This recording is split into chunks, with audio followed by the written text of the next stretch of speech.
Olá pessoal, gostaria de aproveitar, já que eu estou iniciando agora o curso de Estatística, me apresentar. Eu sou o professor Thiago Pacífico, professor Eu Vou Passar das disciplinas de Matemática Financeira, Raciocínio Lógico, Estatística e de Matemática Básica. Nós já temos 2 cursos completos gravados aqui na casa. Um de Matemática Financeira e um de Matemática Básica. O de Matemática Financeira, muito bacana, completo, longo, tanto teoria como exercício. E o de Matemática Básica, que foi assim meu xodó, que eu passei bastante tempo gravando, 407 vídeos foram gravados, mais de 200 horas aí você tem de matemática.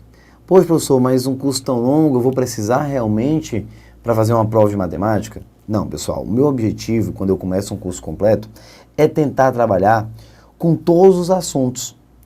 Então, o camarada, o candidato A, vai prestar um determinado concurso, ele pega lá o edital dele, olha os tópicos de matemática, abre a legenda do curso de matemática que eu vou passar e separa os assuntos que realmente são interessantes para aquele concurso. Já o candidato B faz o mesmo cenário, só que o edital do candidato B é diferente do edital do candidato A e ainda assim o curso completo consegue atender muito bem os dois. Então, o curso completo eu fui injetando praticamente todos os assuntos, pessoal, que você pode encontrar dentro de uma prova de concurso que tem a disciplina de matemática. Em alguns momentos, alguns tópicos além foram colocados, como, por exemplo, noções de estatística. O último módulo do curso completo de matemática básica foi exatamente estatística básica, uma revisão. Poxa, professor, mas por que estatística dentro de matemática? Você deve estar se perguntando. No momento que eu gravei o curso de matemática básica, estava concluindo o curso de matemática básica, nós tivemos o edital da PRF, o CESP. E o CESP colocou um dos seus tópicos, probabilidade e estatística, dentro da prova de álgebra, que é a prova de matemática básica.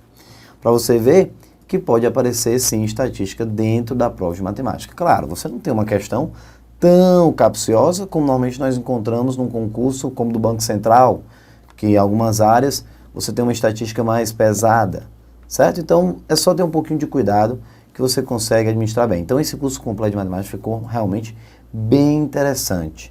Então, você já pega os principais assuntos que realmente são questões interessantes. Então, quem vem me acompanhando, quem vem assistindo os cursos, tanto de financeira como de matemática básica, eu vou tentar seguir mais ou menos o mesmo formato, trabalhar com vocês a mesma logística que foi apresentada nos 2 outros cursos, certo? Vamos começar com a estatística descritiva. Terminando a estatística descritiva, eu vou pensar em começar com vocês a estatística inferencial. Porque aí eu tenho que ver se realmente vai ficar com o professor só o curso de estatística. Por que essa preocupação?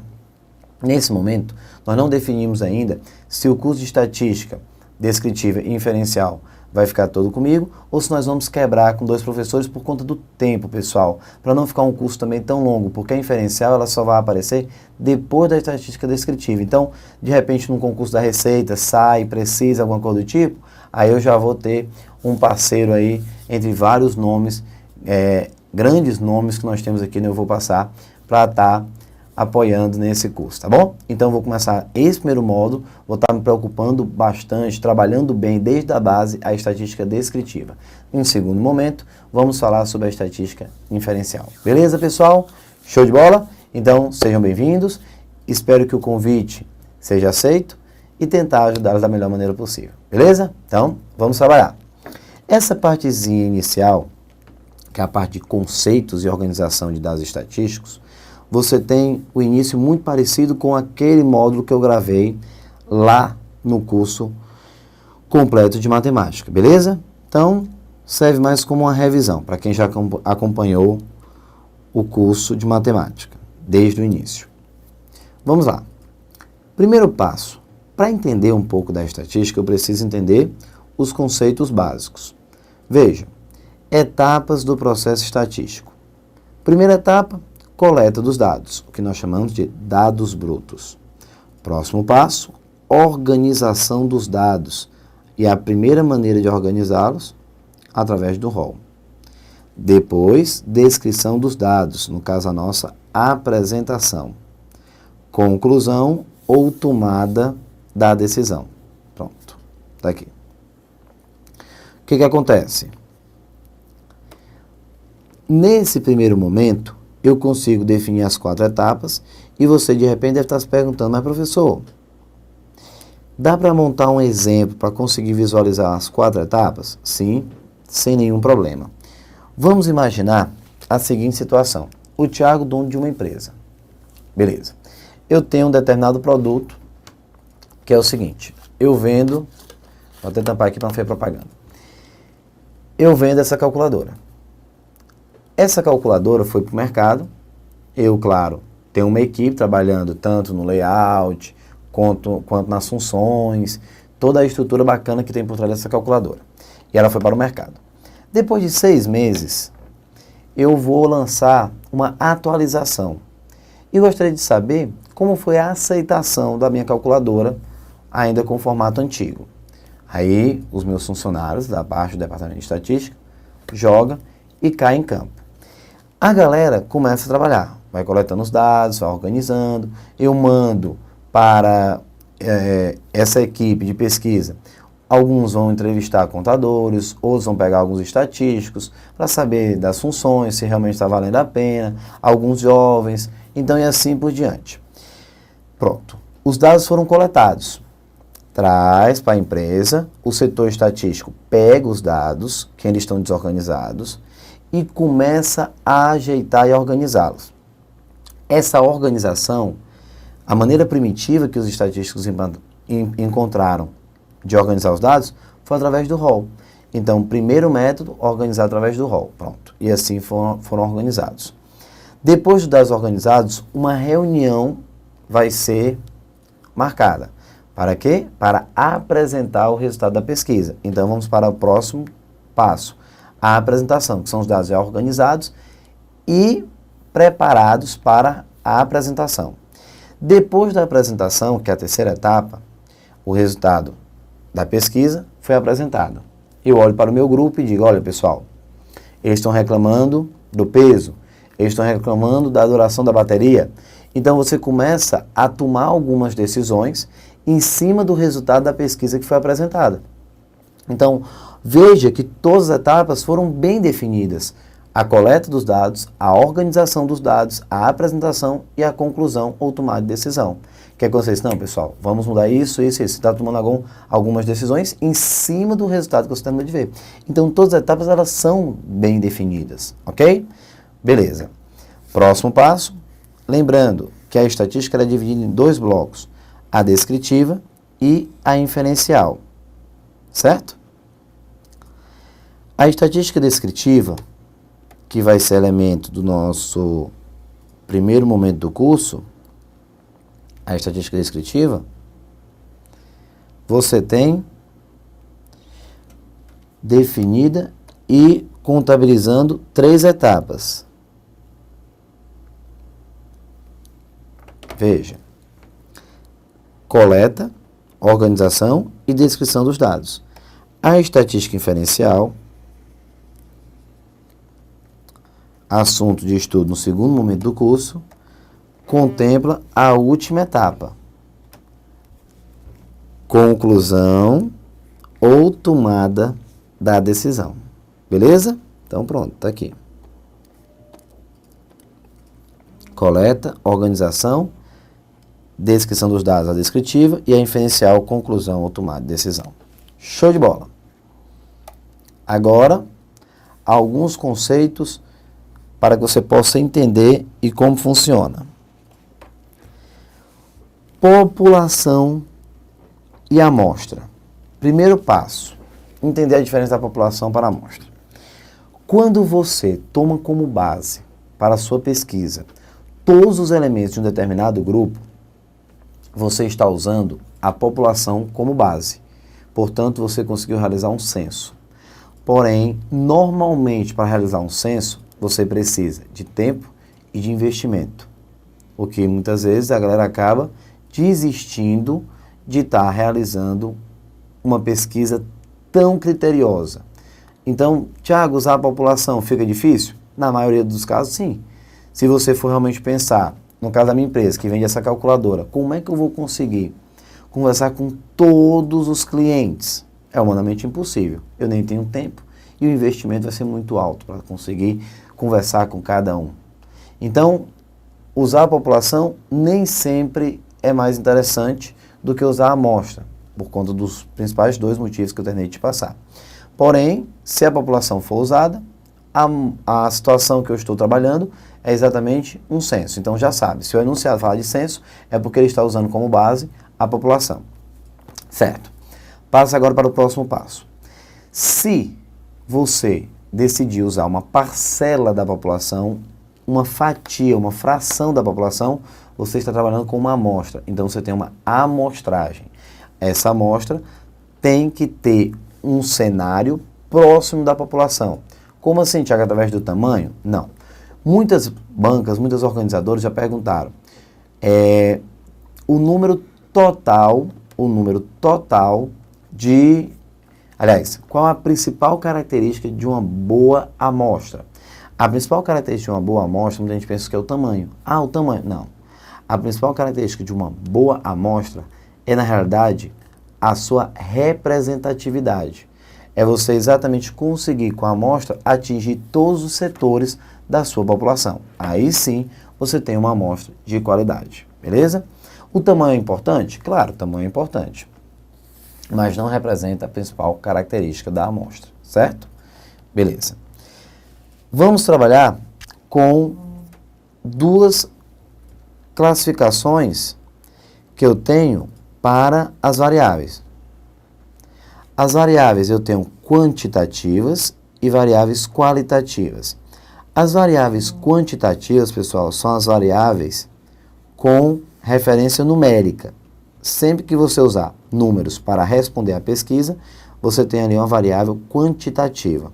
Variáveis qualitativas são as variáveis onde nenhuma alusão numérica foi apresentada. Então, para você entender.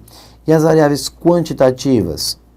Eu tenho as discretas e tenho as contínuas. As variáveis discretas são aquelas pontuais. As contínuas são variáveis que você não tem um valor limitado dentro de um mesmo intervalo. Como assim? Pronto. Para ficar mais fácil, eu vou te explicar trabalhando da seguinte maneira. Vamos a uma variável discreta. Número de alunos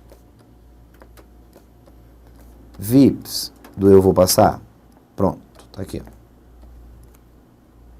Número de alunos VIPs.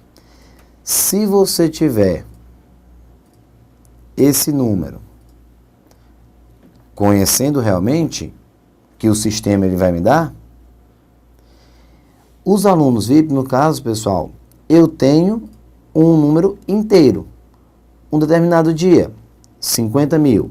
No dia seguinte, 50.001. O que significa dizer que entre dois valores pontuais eu não consigo encaixar nenhum outro elemento, certo? Então, a variável discreta. Número de alunos aprovados no concurso do Banco Central. O número de pessoas que moram na sua residência. Ah, Tiago, lá em casa são 5 pessoas. Aí já tem um amigo que diz, são 6 pessoas.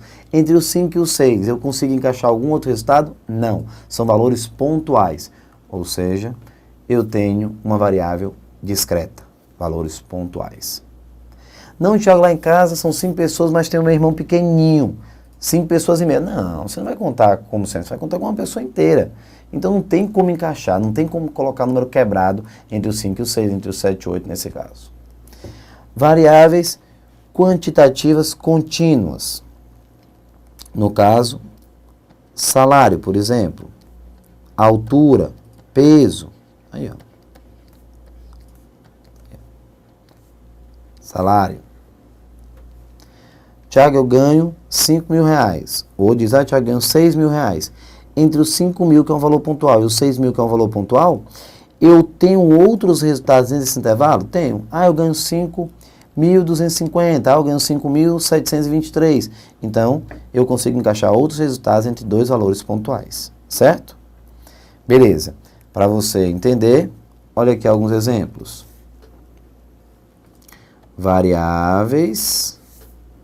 Aí eu tenho qualitativas e quantitativas. Beleza?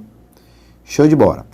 Show de bola. Eu estou trabalhando no primeiro momento com as variáveis quantitativas. Tá aqui, ó. São numéricas. Algumas discretas. Número de funcionários no Banco Central, quantidade de alunos aprovados no curso do Banco Central, variáveis contínuas, tempo de voo entre duas cidades, peso, salário, altura, beleza? Então, variáveis discretas e variáveis contínuas. Certo. Agora, vamos às variáveis qualitativas. As variáveis qualitativas, nominais ou ordinais. Nominais são variáveis sem nenhuma referência em termos de hierarquia. Já as ordinais, eu consigo sim organizá-las através de uma hierarquia. São valores resultados que você pode apresentar e comparar um com o outro, de tal maneira que você consegue dizer quem tem um resultado mais atraente para a pesquisa e quem tem um resultado menos atraente para a pesquisa. Certo? Alguns exemplos. Variáveis qualitativas nominais. Pronto. Vamos lá. Nominais. Eu tenho aqui, como por exemplo, a religião.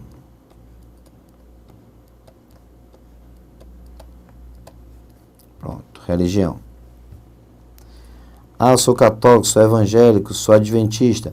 Observe que os resultados que eu consigo organizar não tem referência numérica, por isso que são variáveis qualitativas, mas observe que eu não tenho nenhum tipo de hierarquia entre as respostas. Então, uma variável nominal. Variável ordinal. Aí não. Você já tem uma hierarquia entre os resultados. Cargo que ocupa na empresa. Ó, você tem essa opção, ó, cargo que ocupa na empresa.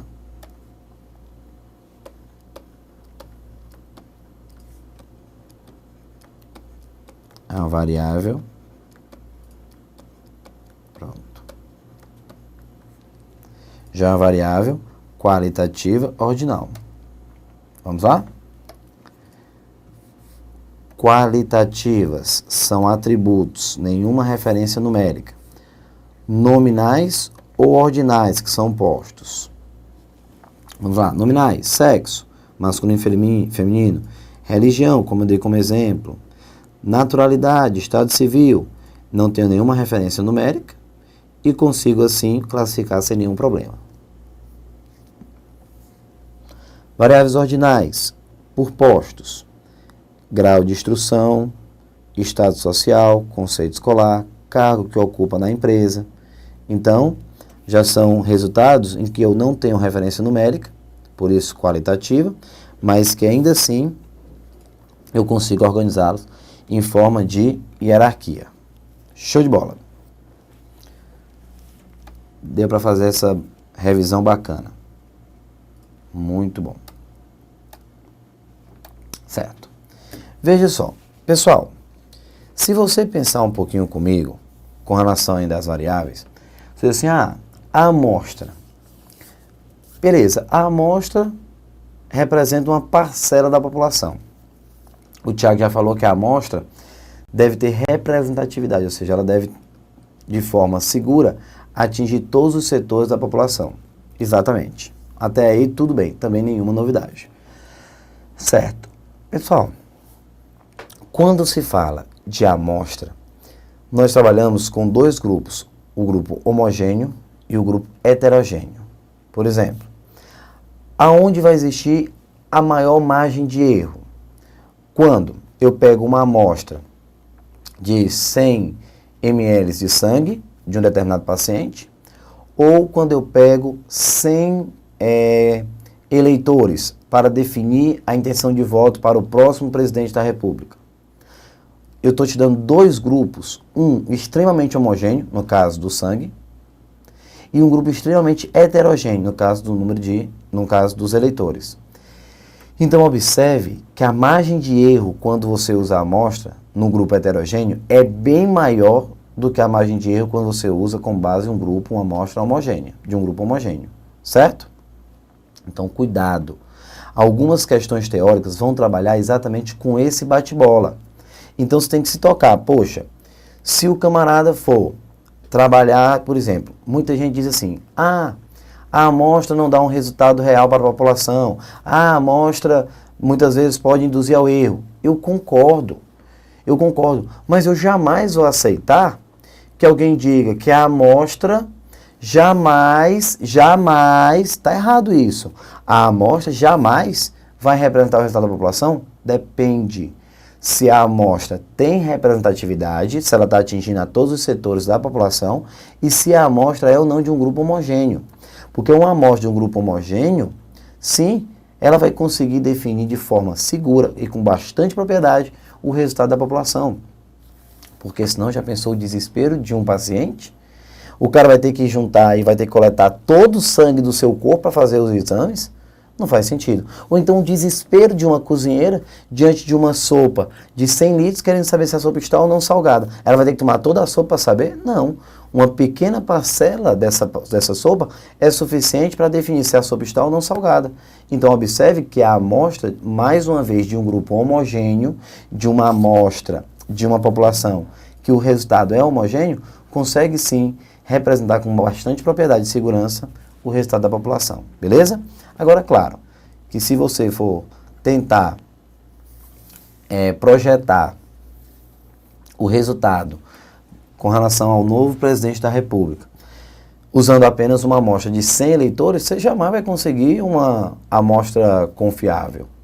Isso é claro. Por quê? Porque o número de eleitores que eu tenho, uma amostra extremamente heterogênea. Então, a população é heterogênea. Então, fica difícil da amostra conseguir ser diferente de uma estrutura heterogênea, tá? Então, nesse caso, a margem de erro é bem maior. Beleza. Falamos um pouco mais sobre a amostra. E agora é hora de conversar sobre a apresentação dos dados. Vem cá. Pronto. Ó. Deixa eu conversar com vocês sobre a apresentação dos dados. Vou começar aqui bem devagar. Copiar. Colar. Joga para cá. Joga para cá, para cá, para cá, para cá. Show. Pronto. Tá aqui. Antes de chegar na distribuição de frequência, vamos definir esse momento aqui, ó, que nós vamos começar a estudar agora. A apresentação dos dados, certo? Então, beleza. Vamos trabalhar exatamente essa parte.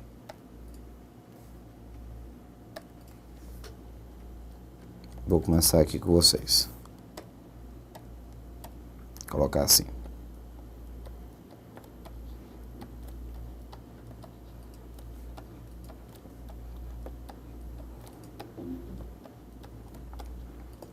Apresentação dos dados estatísticos. Pronto.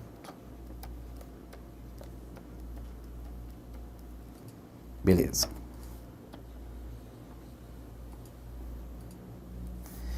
Seguinte, vamos começar aqui devagarzinho, com calma, para vocês se acostumando com todos os elementos que eu vou apresentar agora. A minha preocupação ainda não chegou naquele ponto de resolver a questão, não. A minha preocupação nesse momento é como você faz para ler, interpretar todos os elementos que eu tenho na questão. A questão chega, você abre aqui a prova, começa a ler e precisa entender os dados que estão sendo apresentados. O que pode aparecer na sua prova? Primeiro passo, primeira situação, dados brutos. Tá aqui, ó, dados brutos.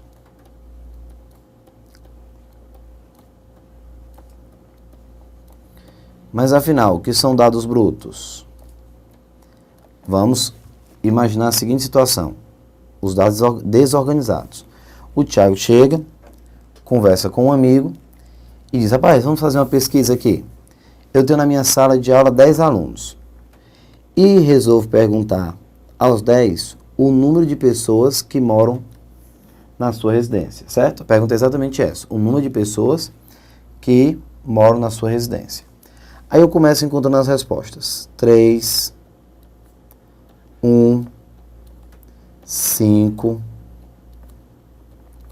2, 1, 2, 3, 4, 2, 4, 6, 8, 2 e 5. Pronto. Está aqui o resultado que eu encontrei. 3, 1, 5, 2, 2, 2, 3, 4, 2, 5. Então, 3, 1, 5, 2, 1, 2, 3, 4, 5, 4, 2, 5. 3, 6, 9, 10. Pronto, são 10 alunos. Beleza. Vocês estão diante do que nós chamamos de dados brutos. Os dados, ainda desorganizados. Então, primeiro passo, atenção. Quando você estiver trabalhando com os dados brutos desorganizados, você nada deve concluir. Nada. Tiago, o cara chegou e pediu o valor mediano. Não falei nada sobre mediano, só estou dando aqui o pay-buff. Mediana, quem está no meio. Você não pode pensar ainda porque os dados estão desorganizados. Então, nada de fazer o cálculo com dados brutos. Próximo passo. A maneira primitiva que os estatísticos encontraram. Organizar através do rol. Então, pronto, tá aqui, rol. É quando você coloca os dados ou em forma crescente ou decrescente. O 1 duas vezes, 1, 1. Depois, o 2, 3 vezes. O 3 duas vezes, 3, 3. O 4 uma vez e o 5 duas vezes, 5, 5. Então, eu tenho 2, 4, 6, 8, 10. Conferindo, 1, 2, 3 vezes, certo? O 3 duas vezes, o 4 uma vez e o 5 duas vezes. Pronto. Agora sim, se eu quiser trabalhar, eu já pego o rol, porque os dados já estão organizados e faço a avaliação em cima. Beleza? Terminando aqui o rol, próximo passo. Encarar e entender os dados quando eles não estão agrupados em forma de tabela, que são dados não agrupados ou dados tabulados, beleza? Aí no próximo vídeo eu faço um cálculo com vocês. Até daqui a pouquinho. Forte abraço. Valeu, pessoal.